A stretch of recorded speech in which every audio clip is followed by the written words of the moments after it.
लेकिन अपने लड़के को नहीं दिलवाएगा। तो बोले भाई अरे बदनामी हो जाएगी, पक्षपात हो जाएगा। बोले तो नहीं नहीं संभाल।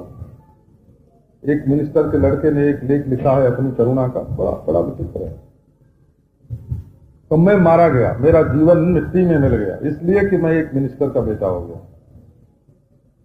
क्योंकि वो औरों का सब काम करते हैं पर हमारा नहीं करते हैं। कहते हैं चुप चुप चुप, हाँ तुम थोड़े कपड़े पहनो, थोड़ा खर्च करो, थोड़े ढंग से रहो, है ना। तो किसी ईमानदार के पुत्र हैं नारायण, और बेईमान के हों तो करोड़पति हो जाएंगे कि नहीं। तो जो भले मानुष होते हैं वो अपने लोगों का पक्षपात नहीं करते हैं, परायों का पक्षपात करते हैं। तो मालूम होता है कि ये चरण तुम्हारे अपने हैं, इसलिए इनको तकलीफ दे रहे हो अपना समझ करके। ते चरणाम्बुरु, हम तुम्हारे हैं इसलिए। और मालूम होता है कि हम भी तुम्हारी हैं, ऐसा तुम मान चुके हो, तभी हमको भी तकलीफ दे रहे हो। तो भीताशनई प्रिय दधीमहि कर्कशेषु, तो हम तुम्हारे चरण को जब अपने हृदय पर रखते हैं तो धीरे धीरे डरते डरते। तो बाबा डरती क्यों हो? कि डरती इसलिए है कि हमारा हृदय बड़ा कठोर, कहीं उनकी चोट न लग जाए तुम्हारे चरणों में। तब रखती क्यों हो? कर रखते हैं इसलिए कि मालूम पड़ता है कि जब हम तुम्हारे चरणों को अपने हृदय पर रखती हैं तो तुमको बड़ा आनंद आता है, तो तुम्हें सुख होता है, फिर भी हमें डर लगा रहता है कि कहीं तुमको तकलीफ ना हो जाए। तो अपने प्रियतम को सुख पहुंचाते पहुंचाते भी उद्दंड न हो जाना, है ना। तो हम तो तुम्ही को सुख दे रहे हैं, है ना। रोटी बना रहे, एक आग की चिंगारी उड़ के पड़ गई प्रीतम पर। प्रीतम ने कहा अरे भाई जरा संभाल के आग जलाओ। बोले तुम्हारे लिए तो रोटी बना रहे हैं। है ना, देखो रोटी क्या बनाने गए, उद्दंड हो गए हो। नारायण बोले तुम्हारे लिए तो सब कुछ कर रहे हैं। पड़ गई एक आग की चिंगारी तो क्या आग लग गई। नारायण तो उद्दंडता तो नहीं आनी चाहिए ना। सुख पहुंचाने गए, माना रोटी बना रहे, लेकिन अब उसमें उद्दंडता तो नहीं आनी चाहिए ना। बोले हम तुमको सुख पहुंचाना चाहते हैं, पर कहीं सुख पहुंचाते पहुंचाते कहीं तुमको दुख न पहुंच जाए, इसके लिए डरते रहते हैं। तो अच्छा भाई आओ। कृष्ण ने कहा कि गोपियों तुम सब लोग हाथ जोड़ो ब्रह्मा जी को कि हे विधाता, है ना, हमारा हृदय जरा नरम नरम कर दो, कोमल कोमल।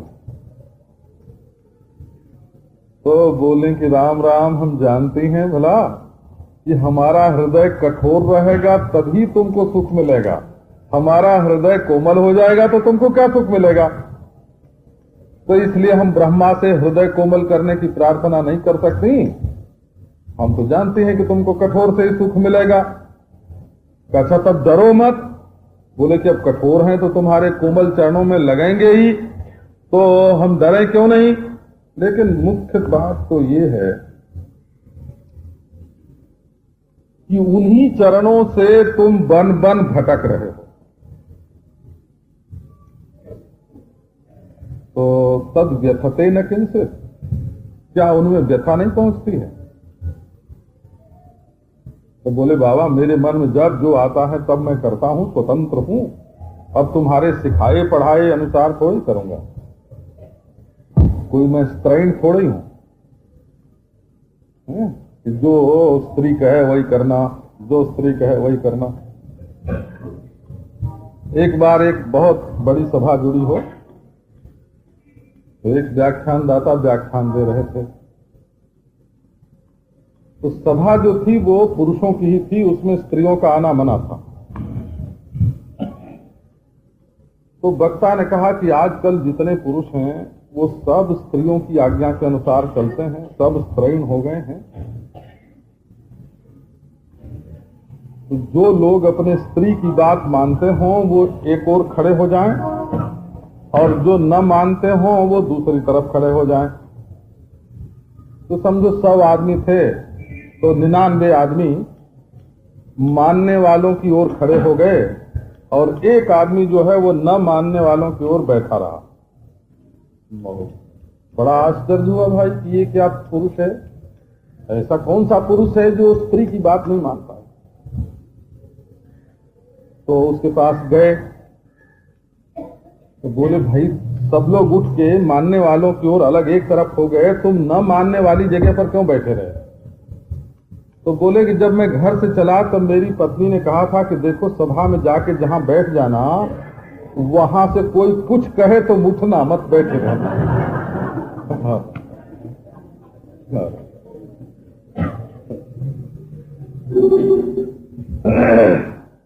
तो इसलिए मैं बैठा हूं। अब देखो मतलब ये निकला कि सारी दुनिया जो है वो ये जो ज्योतिर्मय्ये है माया, श्रीमद् भागवत में आया, ये जो माया महारानी ज्योतिष रूप धारण करके आई हैं उनकी आज्ञा में नाच रहा है। कृष्ण ने कहा कि मैं ऐसा नहीं हूं, मैं अपनी मौज से घूमता हूं, इस समय हमको मजा आ रहा है घूमने में, छेड़छाड़ हमारे साथ मत कर। बोले ठीक है, तुम्हें मजा आ रहा है तो तुमको कौन रोक सकता है, लेकिन क्या पीड़ा नहीं होती है उनको? किम व्यथते न तद व्यथते न किंचित। बोले कि नहीं नहीं, व्यथा कैसे होगी? वृंदावन की एक एक घास, वृंदावन की एक एक लता, एक एक पत्ता, एक एक कंकड़, एक एक पत्थर, नारायण को भगवान का प्रेम ही है।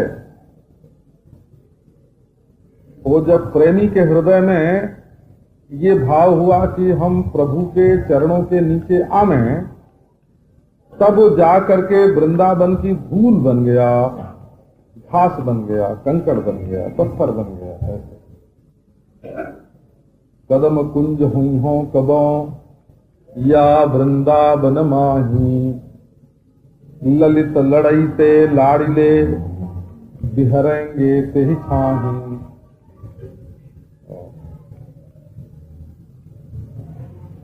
पंचत्वम तनुरेतु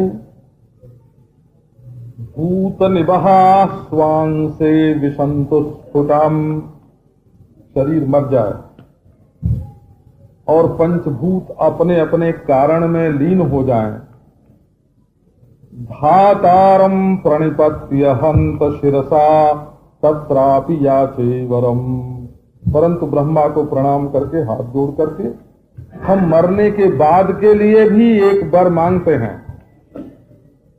तद्वापि सुपयः तदीय मुकुरे ज्योति ही।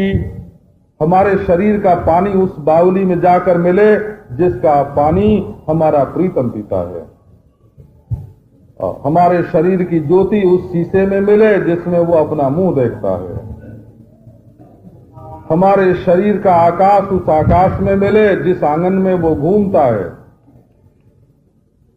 हमारे शरीर की सांस उस पंखे में जाकर मिले जिसके नीचे वो रहता है, और हमारे शरीर की मिट्टी उस गली में जाकर मिल जाए जिसमें वो चलता है। तो प्रेमी की अभिलाषा होती है कि हम मर के भी प्रियतम के काम आवें। तो प्रेमियों के जो शरीर के तत्व हैं, प्रेमी हैं, वही ब्रज में कण कण बन करके बैठे हुए हैं। वृंदावनस्था सर्वः सर्वे चाधो मुखा स्मृता। वृंदावन के सब वृक्ष नीचे को लटके हुए, हमारे नीचे कभी नंद नंदन मुरली मनोहर पीतांबरधारी श्याम सुंदर खेलते हुए आवें, और वृक्ष चाहते हैं हमारी छाया में आवें, धूल चाहती है हमारे ऊपर घूमें, लता चाहती है कि हमको छू लें, कमल चाहते हैं हमको सूंघ लें, पक्षी चाहते हैं कि हम अपनी चाहत उनको सुनावें, कलरव उनको सुनावें, मोर चाहते हैं हम उनको नाच नाच के दिखावें, कोयल चाहती है हम उनको गा गा के सुनावें। तो नृत्यंत्यमी सिखिन ईद यमुदाहरेण्या कुर्वन्ति गोप्यैवते प्रियमीक्षणेन। वो वृंदावन, तो वृंदावन में क्या पीड़ा है?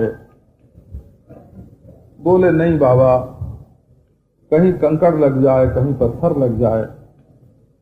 अरे वृंदावन की तो धरणी धन्य है। असल में धरणी वही है हो जो भगवान के चरणारविंद को जो धारण करे उसका नाम धरणी। तो धन्य है वृंदावन की धरणी। लेकिन मालूम होता है कि हमको दुख देने के लिए तुम घूमते हो। अच्छा तो ये बताओ कि क्या तुम्हारे चरण कठोर हो गए हैं? तो हो सकता है कि पहले तो बड़े कोमल रहे हों, लेकिन संसर्गजा दोष गुणा भवंती, हमारे कठोर हृदय पर रखते रखते उनमें भी कुछ कठोरता आ गई हो। ये प्रेमी लोगों का मन कैसे काम करता है उसका नमूना है। आपका भगवान से प्रेम हो तो आप बैठ जाएं आंख बंद करके और देखो आपका मन कृष्ण के बारे में कितना सोचता है। लोग पैसे के बारे में सोचते हैं, भोग के बारे में सोचते हैं, बेटे के बारे में सोचते हैं, इज्जत के बारे में सोचते हैं, अपने बारे में सोचते हैं। नारायण कहो, ईश्वर के बारे में सोचने का अवकाश ही कहाँ है? वो तो मन ही नहीं लगता है। बोले कि ईश्वर में तो मन ही नहीं लगता है। कहाँ लगता है आपका मन? कहा हमारा मन बेटे में लगता है, व्यापार में लगता है, शरीर में लगता है? तो भाई जो जरूरी जरूरी चीजें हैं उनमें तो लग ही रहा है। अब ये गैर जरूरी भगवान में मन लगा के क्या करोगे? हैं? ये तो तुम्हारे लिए बिल्कुल गैर जरूरी चीज हो गई। बोले भगवान में मन ही नहीं लगता है। लाख रुपए का नोट गिनना हो तो 1 रुपए की भी गलती नहीं होगी, है ना? और 4 माला फेरनी हो ईश्वर के नाम की, तो माला छूट के हाथ से गिर पड़े, नींद आ जाए। ये मनुष्य के जीवन की स्थिति हो गई है। माने वो बिना भोग लिप्सा के, बिना स्वार्थ के, है ना, बिना मतलब के कुछ करने को राजी नहीं है। वो ये सोचता है कि ये जीवन जो है ये कामना का पुतला है। तो नहीं नहीं, ऐसा लगता है कि तुम तो हमसे भी बहुत प्रेमी हो। कहीं वन में भटकते भटकते हमारे ध्यान में मगन हो गए हो, रास्ता भूल गए हो, इसलिए नहीं आ रहे हो। तो लेकिन दर्द तो होता ही होगा। तो हमारी बुद्धि भ्रांत हो रही मन भ्रमति वचने मन, जैसे अर्जुन ने कहा ना, वो ऐसे कहती है ये भ्रमति धी, हमारी बुद्धि भटक रही है। ये देखो प्रीति की रीति निराली है हो, साधारण लोग नहीं समझते। देखो एक आदमी हमारे पास आया तो मैंने बड़े प्रेम से कहा कि भाई तुम अभी तो बहुत दिन के बाद आए। तो बोलता है ये अभी तो हफ्ते भर भी नहीं हुआ आपके पास आया था, है ना, आपको बहुत दिन लगता है। अब देखो ना, क्या नाम है, हमारे प्रेम पर तो घड़ों पानी पड़ गया भाई। हमको तो उसका हफ्ता भर बहुत दिन लगता है, और उसको तो हफ्ता भर बहुत दिन ही नहीं लगता है।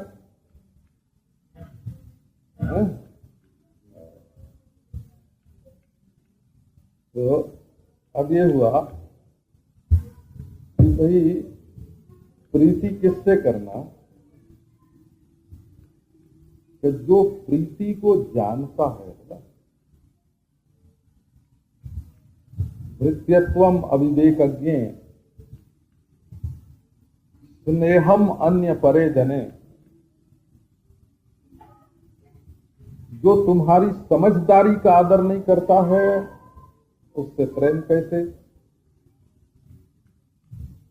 तो जो एकांगी प्रेमी होते हैं वो कहते हैं कि अगला समझे कि न समझे, सामने वाला समझे कि न समझे, हम तो अपना काम करेंगे। जानऊ राम कुटिल करी मोही, लोग कहऊ गुरु साहिब द्रोही, सीता राम चरण रति मोरे, अनुदिन बढ़ऊ अनुग्रह तो रहे। राम से हमारा प्रेम है, पर राम हमको कपटी समझे, कुटिल समझे। और लोग तो बोले, लोग कहें कि राम का द्रोही है, तो लोग भी समझें कि ये राम का द्रोही है और राम भी समझें कि कपटी है, लेकिन सीता राम चरण रति मोरे, मेरे हृदय में तो सीता राम से प्रेम बढ़े।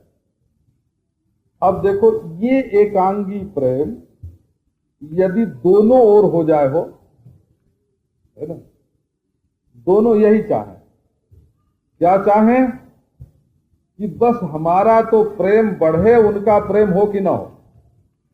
अगर ये कहोगे कि वे प्रेम करें तब हम प्रेम करेंगे, बोला, तो प्रेम बढ़ेगा नहीं।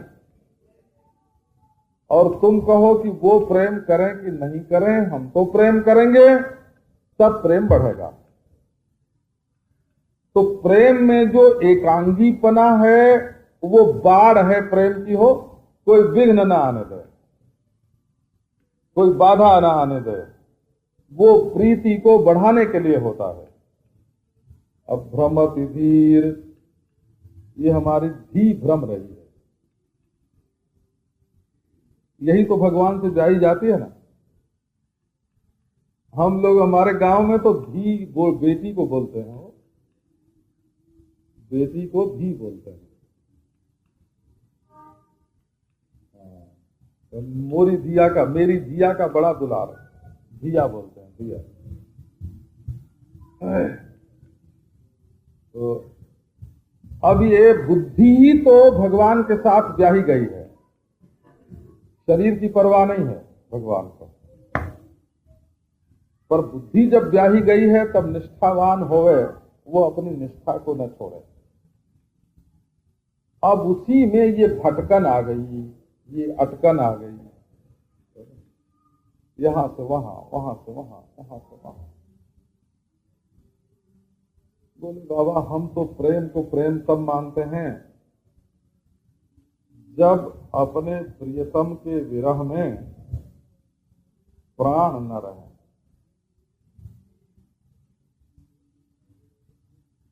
बोले नहीं, प्राण न रहे इसके माने तो होते हैं कि तुम दुख से छुटकारा चाहते हो, दुख से डरते हो। प्राण न रहे, अच्छा, प्रेम में जब ये बात आती है ना कि अब मरेंगे तब दुख मिट जाएगा, तो असल में तुम अपने दुख से इतने कमजोर पड़ गए हो कि मर के अपना दुख छुड़ाना चाहते हो। तुम प्रियतम को सुख पहुंचाना थोड़े चाहते हो। तो तुम्हारे मर जाने से क्या तुम्हारे प्रियतम को कुछ ज्यादा भजन मिलेगा, कुछ ज्यादा ध्यान मिलेगा, कुछ ज्यादा सेवा मिलेगी? नारायण। तो आपको सुनाया होगा कभी, हमारी जानकारी में एक बड़े संत थे, तो उनके बड़े भक्त थे, बहुत बहुत भक्त थे। तो जब उनकी वृद्धावस्था संत की आई तो एक दिन सब भक्तों ने सलाह की और हमारे ही पास आए। बोले कि अब तो हमारे गुरु जी की अवस्था वृद्ध हो गई और शरीर तो कभी न कभी छूटेगा, तो हम लोग ये दुख नहीं देखना चाहते। हम चाहते हैं कि उनका शरीर पूरा होने से पहले ही हम लोग मर जाएं, सब जाके जमुना जी में कूद पड़े, 150-200 आदमी सामूहिक आत्महत्या कर लें, मर जाएं उनसे पहले। अब देखो ना, प्रेमी तो हैं पर प्रेम के साथ वकूफ भी मिले, है ना। प्रेम के साथ वकूफ नहीं है, हो बेवकूफ है। तो मैंने कहा कि अच्छा, उनको मालूम पड़ेगा कि हमारे सब भगत जमुना में एक साथ डूब के मर गए, तो अभी 6 महीने जीने वाले और होंगे, तब भी आज ही मर जाएंगे। तो उनको मारने का पाप तुम्ही लोगों को लगेगा। बोले हाँ, ये बात तो ठीक है। तो बाबा वो मर गए, है ना, थोड़े दिनों के बाद मर गए। अब समझो कि अब मरो। तो बोले कि अब मरेंगे, तो जब उनकी आत्मा को हमारा मरना पसंद नहीं था, है ना, तो अब भी मरेंगे तो उनकी आत्मा को दुख ही तो होगा ना। क्या उनका श्राद्ध करने का, उनके तर्पण करने का यही ढंग है? या मरें, उनके काम को पूरा न करें, उनकी भक्ति को न बढ़ावें, उनके नाम को न बढ़ावें, है ना, उनके यश को रोशन न करें दुनिया में, और बस उनके पीछे मर जाएं, तो उनकी आत्मा को शांति मिलेगी? तो भाई ऐसी बात तो नहीं है कि मरना ही प्रेम हो। मर मर के जीते हैं, जी जी के मरते हैं। प्रेमी लोग तो 15-20 दफे दिन में रोज मर जाते हैं और 15-20 दफे रोज जिंदा हो जाते हैं। ये तो प्रेमियों की एक प्रकार, प्रेमियों का व्यापार है ना। ये उनका व्यापार है, ये मरने जीने का। तो बोले फिर भगवान कि विरह में कैसे जिंदा रहें? तो देखो, जब हम भवदायु सामना, हमने अपनी आयु तुम्हें चढ़ा दी, अर्पण कर दी, तुम जियो मैं मर जाऊं, भवदायु सामना, हमारी आयु तुमको मिल जाए, तुम ही हमारी आयु हो, तुम हमारे जीवन हो, तुम हमारे प्राण हो। हमारी आयु तो हमारे शरीर में है ही नहीं। इसका मतलब ये हुआ कि हमारे शरीर का सुख दुख हमको नहीं है। तुम्हारा ही सुख हमारा सुख है, तुम्हारा ही दुख हमारा दुख है, तुम्हारा ही जीवन हमारा जीवन है, तुम्हारा ही प्राण हमारा प्राण है। तुम्हारी आत्मा से जुदा हमारी आत्मा नहीं, तुम्हारी बुद्धि से जुदा हमारी बुद्धि नहीं, तुम्हारे प्राण से जुदा हमारे प्राण नहीं, तुम्हारी इंद्रिय से जुदा हमारी इंद्रिय नहीं, तुम्हारे जीवन से जुदा हमारा जीवन नहीं। कश्याम सुंदर, हम तुम एक। तो अब अपनी चिंता छूट गई। ये प्रेम में बनियापना नहीं चलता है, हो ये व्यापार का इसमें काम नहीं है कि तौल के इतना लो और इतना दो।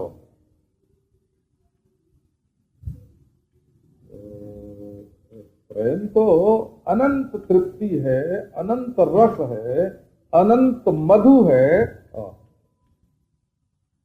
तो हमने तो नमक की झील देखी, नमक की झील। बड़ा लोगों ने बताया कि कभी ऊंट गिर जाता है ना, उसमें समूचा का समूचा गल के नमक हो जाता है। वो जो नमक बटता है ना हमारा, उसमें सिर्फ वो झील का पानी ही जमा हुआ नहीं होता है, उसमें बहुत कुछ जमा हुआ होता है। पर जो नमक के अंदर पड़ता है, नमक हो जाता है।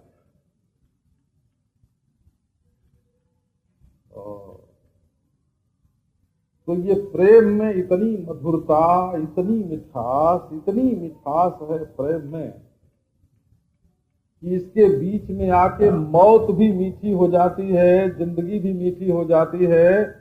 सोना, चलना, फिरना, बोलना, अपना व्यक्तित्व ही प्रेम के समुद्र में समा जाता है। इसमें प्रेमी प्रीतम की कोई कीमत नहीं है। प्रेम जो है वो 1000 प्रेमी बना देता है, 1000 प्रीतम बना देता है, प्रेमी को प्रीतम बना देता है, प्रीतम को प्रेमी बना देता है, दोनों को मिला देता है, दोनों को मिटा देता है। कि ये प्रेम तो रस ही रस, ये रस ब्रह्म है, इसका नाम रस ब्रह्म है। रसम ये वायम लब्ध्वा आनंदी भवती, रसो वैसा रसम ये वायम लब्ध्वा आनंदी भवती। परमात्मा रस स्वरूप है बोला। ये जैसे कहते हैं ना, एक अनंत चेतन का महासमुद्र है, बोले नहीं, अनंत रस का महासमुद्र है।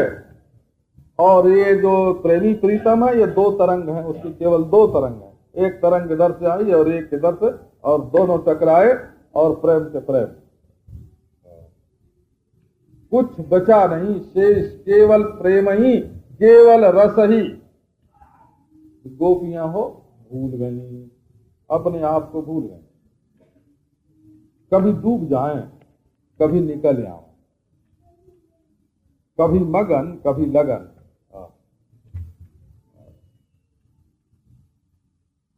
तो वो तो चुप हो गई।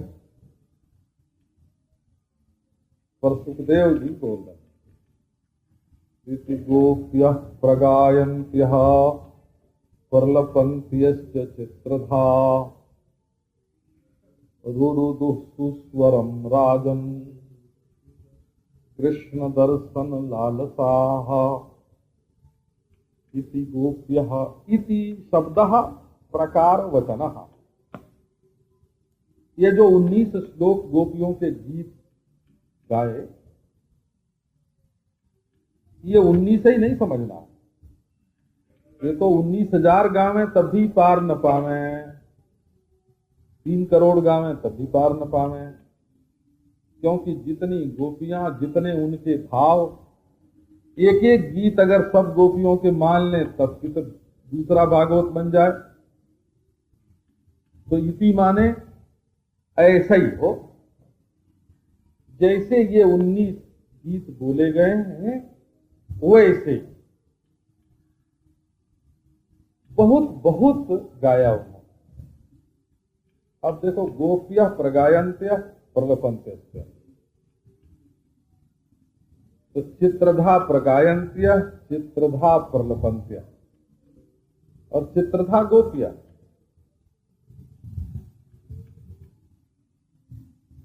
तरह तरह की तो गोपियां हैं। तो गोपी उसको कहते हैं कि जो बोले नहीं, जिसको प्रेम करना आता हो, बहस करना ना आता हो, उसका नाम गोपी। प्रेम तो उसके हृदय में पूरा हो पर बहस करना ना आता हो। ये जबान लड़ाना दूसरी चीज है और दिल में प्रेम होना दूसरी चीज है। तो गोपिया, गोपिया माने जो गोपन करे, अपने प्रेम को गुप्त रखे, माँ बाप को भी मालूम न पड़े, सखी सहेली को भी मालूम न पड़े, सास ससुर को भी मालूम न पड़े, पति पुत्र को भी मालूम न पड़े। प्रेम को गुप्त रखने का जिसमें सामर्थ्य है उसका नाम गोपी। और ये गोपन के बिना हो, जब जाहिर होता है ना, तो इसमें बड़ी मुसीबत है। तो लोग उंगली दिखावे सो तो अलग, क्योंकि ये संसारी लोग एक जगह पक्के नहीं होते हैं ना, तो किसी को पक्का होते देखते हैं तो इकट्ठा होकर उसको हिलाते हैं, इसको भी उखाड़ के फेंकते हैं। संसारी लोग पक्के नहीं होते हो, डावाडोल होते हैं। तो अगर किसी को देख लें कि ये तो जरा पक्का होने जा रहा है, तो वो इकट्ठे होकर उसको हिलाते हैं। तो प्रेम जाहिर होने में एक मुसीबत ये कि गांव वाले जो हैं वो उंगली उठाएं, और महाराज एक और मुसीबत है, वो सबसे ज्यादा वही है। अगर जिससे प्रेम किया जाए उसको मालूम पड़ जाए ना कि ये तो अब हमारे प्रेमी हो गए, तो वो तो महाराज नचा नचा के मार डाले। प्रियतम मिजाजी हो जाता है, वो रूठने लगता है, बोला नचाने लगता है, परेशान करने लगता है। तो गोपियां जो हैं वो प्रेम तो करती हैं लेकिन अपने दिल में गुप्त करके रखते हैं। तो एक तो प्रेम को गुप्त रखना और दूसरे अपने प्रियतम को गुप्त रखना। क्या कंस को ये पता लग जाए कि कृष्ण ईश्वर है कि देवता है, तो आज ही लड़ाई छिड़ जाए।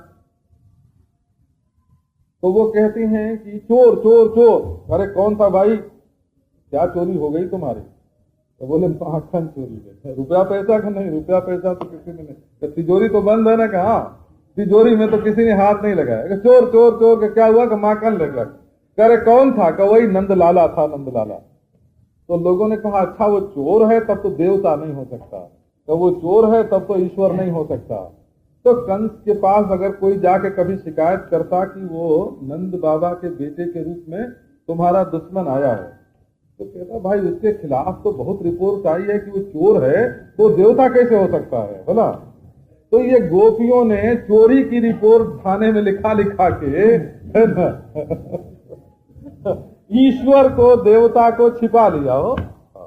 ये गुप्त है, अपने प्रियतम को गुप्त किया। अरे को बड़े भले बड़ा भले मानुस है, कार्य हमसे छेड़ गया हमको, आज देखो हमारी पूरी तोड़ का अपने आप मोती की माला तोड़ के फेंक दी और बोले वही तोड़ गया, अपने आप ही साड़ी फाड़ देते और बोली वही फाड़ गया। तो बोले अरे अपने प्रीतम को बदनाम करते हो? कहो ऐसा है ही है, हम बदनाम काहे को करते हैं। ये कोई दोष कृष्ण में नहीं था, भला ये सब गोपियों ने लगाया। हम मान लेते हैं कि कृष्ण में कोई दोष नहीं था, सब गोपियों ने लगाया। कि क्यों लगाया? कि कोई उनको देवता समझ के भला पूजा न करने लग जाए, है ना, देवता समझ के कंस उनको तकलीफ न पहुंचावे, है ना, ईश्वर समझ के उनको मारने के लिए, उनसे लड़ने के लिए कोई दैत्य और न भेज दे, है ना। जब छेड़छाड़ करने वाला समझेगा, चोर समझेगा, तो समझेगा नहीं नहीं देवता का पक्षपाती नहीं है। गोपिया का अपने प्रियतम को भी गुप्त किया और अपने प्रेम को भी गुप्त किया, है ना, और बोला अपने आप को भी गुप्त रखा हो उन्होंने। घर में उनके काम में धंधे में कभी कोई अड़चन नहीं पड़ी, इसलिए उनका नाम गोपी। तो गोपी तो वो है जो प्रेम की एक बात मुंह से न निकाले। तो चौराग्रगण्यम पुरुषम नमामि, चोरों का शिरोमणि है, चोर जार शिखामणि। तो वो गोपियां इस समय इतनी व्याकुल हो गई कि चित्रधा प्रगायन्त्यः चित्रधा प्रलपन्त्यः। ये गोपियां भी चित्रधा हैं, कई तरह की हैं, आश्चर्यजनक इनके रूप हैं, बच्ची हैं, अज्ञात यौवना हैं, बोला ज्ञात यौवना हैं, ऊढ़ा हैं, अनूढ़ा हैं, प्रौढ़ा हैं। नारायण कितनी तरह के, जितने नायिका भेद होते हैं सब तरह के वो गोपियां गाय रही हैं। प्रगायन्त्यः गाय गाय के अपना प्रेम कृष्ण को बता रही हैं। तो उनको कृष्ण की एक कमजोरी मालूम है, कृष्ण में एक कमजोरी भी है। तो बोले अरे ईश्वर में कमजोरी?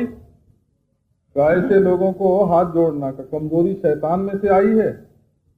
हमारे दो नहीं होता, एक ईश्वर एक शैतान, दो नहीं होता, हमारे अकेले ईश्वर होता है, बोला। तो दृढ़ता भी आती है तो ईश्वर में से आती है, और कमजोरी भी आती है तो ईश्वर में से आती है। क्या कमजोरी है कि अगर कोई गाने लग जाए हो प्रेम से, मद भक्ता यत्र गायन्ति तत्र तिष्ठामि नारद। मेरे भक्त जहां प्रेम से गान करने लगते हैं वहां आज बैठते नहीं हैं, तत्र तिष्ठामि, लेटते भी नहीं हैं। आजकल तो लोग जब लेट के भजन करने लगते हैं तो नींद आ जाती है। अरे हम तो देखते हैं यहाँ खंबे का सहारा लेके बैठते हैं ना लोग, भीत का खंबे का सहारा लेके बैठते हैं, तो जरा आराम मिलता है तो नींद आ जाती है वो। तो मन भक्ता यत्र गायन्ति तत्र तिष्ठामि, भगवान आके बैठते भी नहीं है, क्योंकि बैठे जाएं तो कोई घेर घार ले, पकड़ ले, है ना, और लेट जाए तो नींद आ जाए। इसलिए वो हर समय चौकन्ने खड़े रहते हैं कि जहां भक्तों का गाना बंद हो वहां बस उसी सेकेंड में वहां से गायब हो जाए। तो तत्र तिष्ठामि, तिष्ठामि का अर्थ खड़ा रहता हूं। तो वही भगवान आकर के रहते हैं। तो गोपियों ने सोचा कि अगर हम अच्छा गाना गावेंगे तो वो जरूर सुनने के लिए आवेंगे। तो कभी गावें और कभी प्रलाप करें, कभी प्रलाप करें, कभी गावें। और रुरुदु सुस्वरम राजन, रोने लगी हो। बोले हम ये प्रलाप सुनेंगे तो मालूम पड़ेगा कि पागल हो गए, और गाना सुनेंगे तो माधुर्य से मोहित हो जाएंगे, और रोना सुनेंगे तो करुणा आ जाएगी। लेकिन उनके रोने में भी एक स्वर था, सुस्वरम। और शहर की स्त्रियों को तो मैंने बुलकते तो देखा है, थोड़ा मुंह भी बिगड़ जाता है, थोड़ा आंसू भी गिरते हैं, लेकिन गा गा के रोते कभी नहीं सुना है। देहात में मैंने देखा है ऐसे स्वर से महाराज हाय मोरे बिरना करके रोते हैं, हाय मोरे राजा, है ना, उसमें वो स्वर, अरे वो दादरा ठुमरी सब उसके सामने फीकी पड़ जाए हो। ऐसे ढंग से रोती हैं, रोने में संगीत होता है। रुरुदु सुस्वरम राजन, कृष्ण दर्शन सुस्वरम, जो असल में जो सलीके का आदमी होता है ना, वो सब काम सलीके से ही करता है। हमको अभी 5-4 दिन हुआ, एक ने बताया, वो हैदराबाद गए तो वहां एक नाटक था, 10-10 रुपए तो चंदे लिए गए थे दर्शकों से, तो वो सब बैठ के वहां देख रहे थे। तो एक लखनऊ के सज्जन कोई आए थे, वो भी गए देखने के लिए, उन्होंने भी 10 रुपए दिए थे। तो जो बेंच मिला ना उनको बैठने के लिए, वो टूटा हुआ था।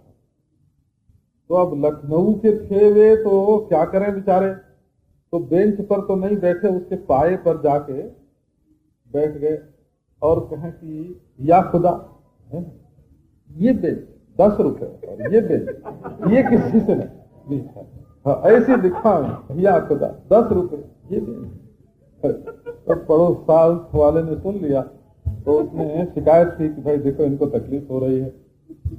तो कर्मचारियों ने बताया कि इस बेंच पर नहीं, उस पर बैठ जाए, तो हम बदल देते हैं,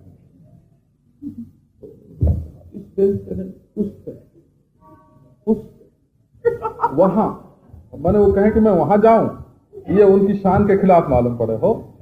तो साथ वाले ने बताया कि ये चाहते हैं कि वो बेंच ही यहां ला दिया जाए, है ना, लेकिन मुंह से कुछ न बोले हो, है ना।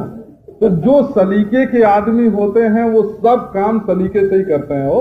हाँ, जो सहूरदार लोग होते हैं वो रोते भी सहूर से हैं, है ना, और बेसहूर लोग जो होते हैं वो गाते भी बेसहूरी से हैं और रोते भी बेसहूरी से हैं, है ना। तो रुरुदु सुस्वरम राजन, रुरुदु, अब देखो प्रसंग रोने का और आप लोग हंस रहे हो, क्या बताओ। तो रुरुदु सुस्वरम राजन, कृष्ण दर्शन लालसा, गोपियां रोने लगी।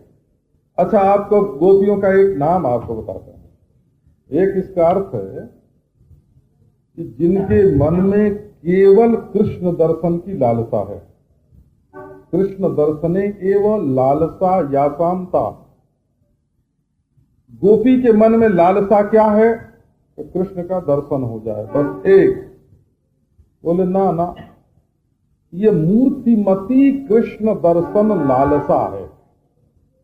अगर आप गोपी को देखो, ये गोपी कौन है, क्या ये गोपी किसी ग्वाल की बेटी नहीं है, ये गोपी किसी ग्वाल की बहू नहीं है, ये गोपी किसी ग्वाल की पत्नी नहीं है, न किसी की माँ है, न किसी की रिश्तेदार, न नातेदार। ये कृष्ण से मिलन की जो लालसा है ना, वो लालसा ही मूर्त होकर, व्यक्त होकर, शरीरधारी होकर, है ना, कृष्ण दर्शन की लालसा हजार हजार रूप धारण करके उस जमुना के पुलिन पर चांदनी रात में पुकार रही है, प्राणनाथ आओ। ये गोपी नहीं है, ये कृष्ण दर्शन की लालसा है।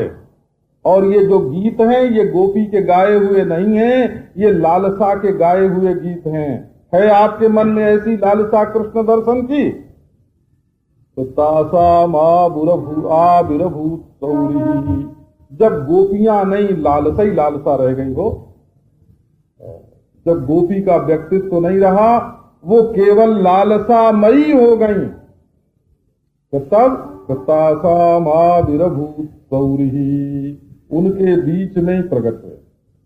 आए नहीं, जमुना में से निकल के नहीं आए, पहाड़ पर से उतर के नहीं आए, पेड़ों में से नहीं आए, बालू में से नहीं आए। अरे वो तो गोपियां जब मतवाली हो गई थी ना, तो धीरे से एक की ओढ़नी खींच ली हो, उसको पता ही नहीं चला, और अपने मुंह पर डाल दिया। नारायण। गोपियों ने कहा कहां गए? अरे गए गए गए। नारायण। अब वो गए तो कहीं नहीं, बिल्कुल गोपियों के बीच में ओढ़नी ओढ़े और उन्हीं के साथ दौड़े, उन्हीं के साथ बैठे, उन्हीं के साथ रोएं, उन्हीं के गले में गला मिला के गावें, उन्हीं की तरह श्याम सुंदर मुरली मनोहर पीतांबरधारी चिल्लाएं, है ना। जब देखा कि बस अब हद हो गई, तो ओढ़नी जो थी ना शरीर पर, उसको हटाया, वो तो पीतांबरधारी। और स्मयमान मुखाम्बुजः। अरे रोज रोज तुम लोग हमको कितना चकाती थी, एक दिन मैंने जरा सा चका दिया तो तुम्हारी ये दशा। अब गोपियों देखो, कभी मान नहीं करना, कभी रूठना नहीं, कभी डांटना नहीं। आज तुम्हारी सब पोल पट्टी खुल गई, इतना तो रोती हो। अच्छा, अब जो जो तुमको चाहिए तो ले एक एक। नारायण। स्मयमान मुखाम्बुजा। अब आगे का प्रसंग कल सुनाएंगे हो, परसों से राम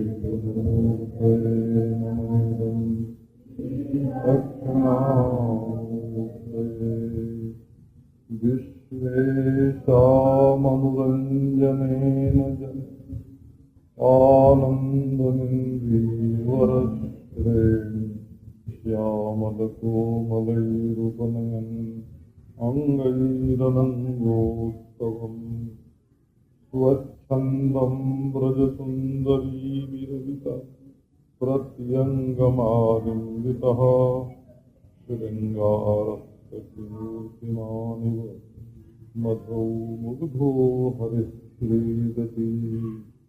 ॐ शान्ति शान्ति।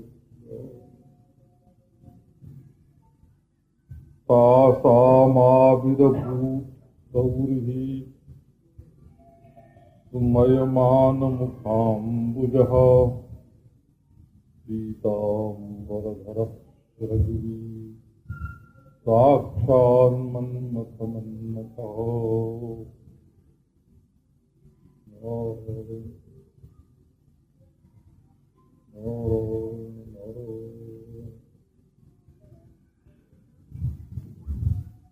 के बीच में भगवान प्रकट हो गए। अब यहाँ से कथा प्रारंभ होती है।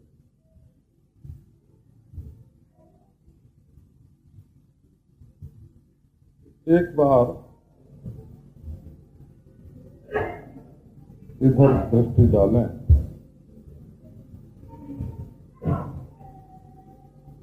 जब गोपियों के मन में मद और मान का उदय हुआ,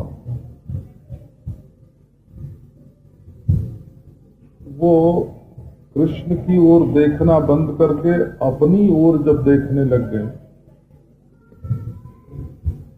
हम इतनी सुंदरी, हम इतनी मधुर, हम इतनी गुणवती, हम ऐसी हो, तो चाहे संसार को देखो चाहे अपने को देखो, भगवान का देखना तो बंद ही हो गया।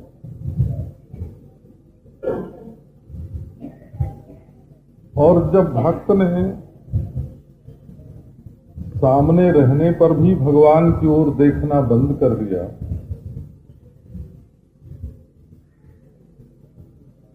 तो भगवान क्या करे? तो भगवान का देखना तो बंद हो नहीं सकता। उनको चाहे कोई देखे चाहे नहीं देखे, वो तो देखते ही रहेंगे। नहि द्रष्टो दृष्टेर विपरिलोपो विद्यते अविनाशित्वात्। परमात्मा तो दृष्टा है और उसकी दृष्टि का कभी लोप नहीं होता। वो अविनाशी, उसकी नजर अविनाशी। दुनिया उसको न देखे वो तो देखता है, दुनिया उसको अपनी गोद में न बैठावे वो तो सारी दुनिया को अपनी गोद में रखता है। लोग अपनी सांस उसको भले न लगने दें लेकिन उसकी सांस तो सबको छूती है, गुदगुदाती है। यही ईश्वर का स्वरूप है। तो देखा उन्होंने, गोपियों को भगवान का दिखना बंद हो गया, परंतु भगवान को गोपियां दिखती रही। ये स्थिति हुई। गोपियां व्याकुल हुई, उन्होंने ढूंढना प्रारंभ किया। तो ढूंढने में अपनी ओर देखना तो नहीं है, परंतु अपना बल पौरुष बहुत बड़ा है। तो जब तक पांव चले तब तक चली, जब तक जबान बोली तब तक बोली, जब तक दूसरों से पूछ सकी तब तक पूछा, जब तक उनका अभिनय कर सकी तब तक अभिनय किया। जब व्याकुलता बढ़ी तो अपने हृदय का सारा भाव उड़ेल दिया।